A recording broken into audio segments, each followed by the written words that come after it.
ہیں نبی اکرم صلی اللہ علیہ وسلم نے فرمایا کہ 3 افراد ایسے ہیں جن کی فریاد اللہ سنتا ہی نہیں۔ اللہ تعالیٰ تو ہر شے سنتا ہے، تو پرندے اگر اپنی بولی میں کوئی اللہ کی حمد و ثنا کر رہے ہیں وہ بھی اللہ سن رہا ہے،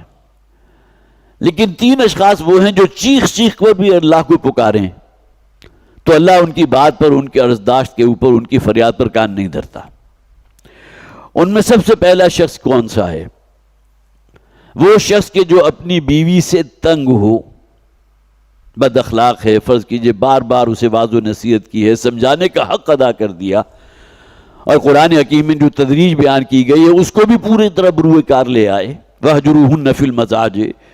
بستروں میں انہیں اپنے سے الگ کر لو، ان کے ساتھ واعظ و نصیحت کا معاملہ کرو، انہیں تادیبی جو ہے کاروائی کرو، اور آخر میں یہ بھی حکم دیا اگر اس کے باوجود نشوز ان کے اندر باقی رہتا ہے تو انہیں مار بھی سکتے ہو۔ مراد یہ ہے کہ ایسی مار کے جس کا کوئی اثر ان کے اوپر اس معنی میں نہ ہو کہ کوئی نشان رہ جائے۔ یہ پوری تدریج ہے، لیکن یہ تمام چیزیں استعمال کرنے کے باوجود بھی اگر کوئی شخص جو ہے اپنی بیوی سے بالکل نالاں ہے، کسی طرح اس کے اندر اصلاح حال کی طرف کوئی توجہ ہی نہیں ہے اور اس کو طلاق نہیں دیتا، تو اللہ تعالیٰ اس شخص کی بات نہیں سنتا۔ شریعت نے رستہ رکھ دیا نا۔ نتیجہ کیا نکلے گا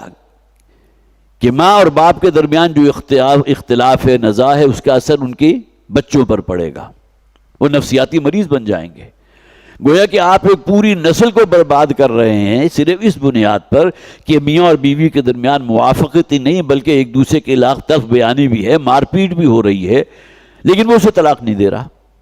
تو پہلا شخص تو وہ ہے جس کے بارے میں حضور نے فرمایا اس کی فریاد کو اللہ سنتا ہی نہیں، کان ہی نہیں دھرتا۔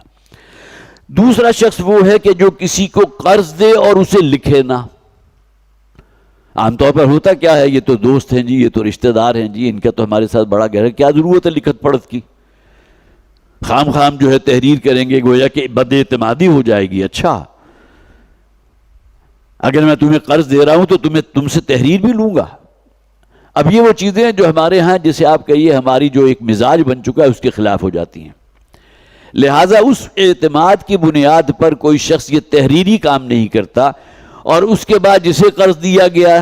جو مقروض تھا وہ انکار کر دیتا ہے یا نہیں دے سکتا، تو چونکہ کوئی تحریر موجود نہیں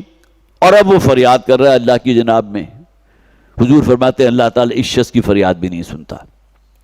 اور تیسرا وہ شخص کہ جس کے باپ نے کچھ مال وراثت میں چھوڑا اور وہ ابھی نابالغ تھا، ناسمجھ تھا، کم عقل تھا، تو اس کے بھائی نے، فرض کیجئے کہ اس کا باپ جو تھا اس کا چھوٹا بھائی ہے، اس نے وہ جائیداد اس کے نام کر دی، اس کے حوالے کر دی، اور اس نے اس کو ضائع کر دیا۔ اب اگر یہ شخص کے جس کے پاس اختیار تھا، جو اس کا ولی ہے، اللہ کے حکم اگر اس کے سامنے ہوتا تو جیسا کہ فرمایا جب تک وہ سمجھداری کی عمر تک نہ پہنچ جائیں، جب تک وہ بلوغ اور حلم تک نہ پہنچ جائیں،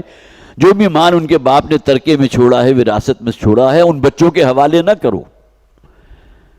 تو حضور فرماتے ہیں اس شخص کی بات بھی، اس کی فریاد بھی اللہ نہیں سنتا کہ جو اس کا اہتمام نہ کرے کہ نابالغ اور ناسمجھ بچے کے حوالے کر دے اس کے باپ کا چھوڑا ہوا مال۔